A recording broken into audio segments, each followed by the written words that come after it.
Assalomu alaykum, hurmatli obunachilar. Xudo xolasa yana ko'rib turganlaringizdek Aliportskida barbekü boshladik. Toza ish. Ayovdagi ishimiz xudo xolasa ertang borib dimoxotlarni beramiz. Yana ko'rib turganlaringizdek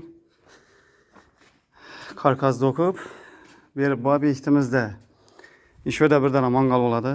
Katta mangalimizdan yanında ozgina рабочий stoli bo'ladi bu tarafda, чтобы shashlik podnos qo'ymoqqa ish qilib рабочий stol bo'ladi. Bu 40 sm deyin, 35-40 sm deyin.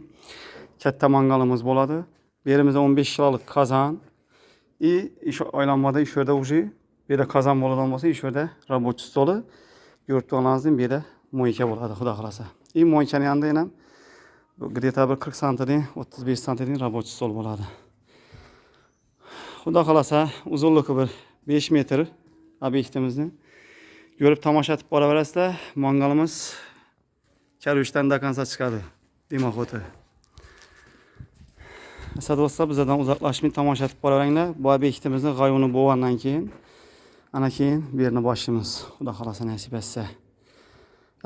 Sog' bo'lasizlar, salomat bo'lasizlar.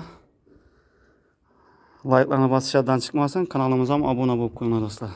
Omon bo'linglar, sog' bo'linglar.